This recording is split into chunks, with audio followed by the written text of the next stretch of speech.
ত্রয়োদশ জাতীয় সংসদের কার্য উপদেষ্টা কমিটির প্রথম বৈঠক চলছে। এ নিয়ে বিস্তারিত জানবো। সংসদ ভবন থেকে যুক্ত হচ্ছেন সহকর্মী বনি ইবনে কামাল। বনি, একটু জানাবেন এই বৈঠক কখন শুরু হয়েছে, বৈঠকে মূলত কি কি বিষয়ে আলোচনা হতে পারে বা হচ্ছে?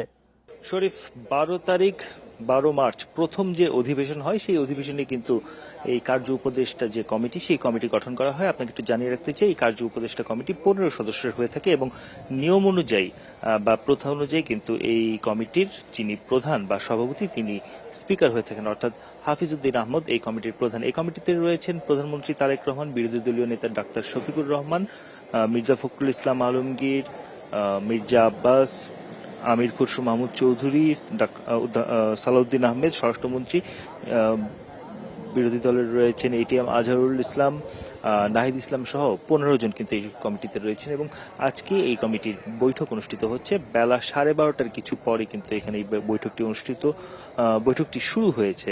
Vision QLED Google TV, where colors come alive.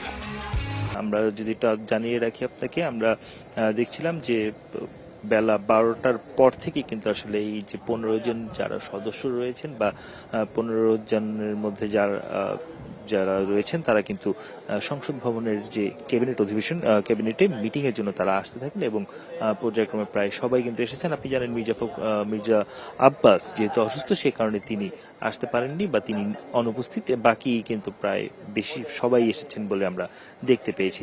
আজকের এই যে বৈঠকটি অনুষ্ঠিত হচ্ছে এই বৈঠকের মূলত উদ্দেশ্য দুটি। একটি উদ্দেশ্য হচ্ছে যে যেই অধিবেশনটি শুরু হয়েছে সংসদীয় অধিবেশন, প্রথম অধিবেশন, এই সংসদ অধিবেশনের কার্যকাল কতদিন হবে, অর্থাৎ মেয়াদ কতদিন হবে, এই সংসদ কতদিন চলবে, তার কার্য দিবস কতদিন হবে, সেই বিষয়টি নিয়ে কিন্তু তারা আলাপ আলোচনা করবেন, একটি সিদ্ধান্ত নেবেন।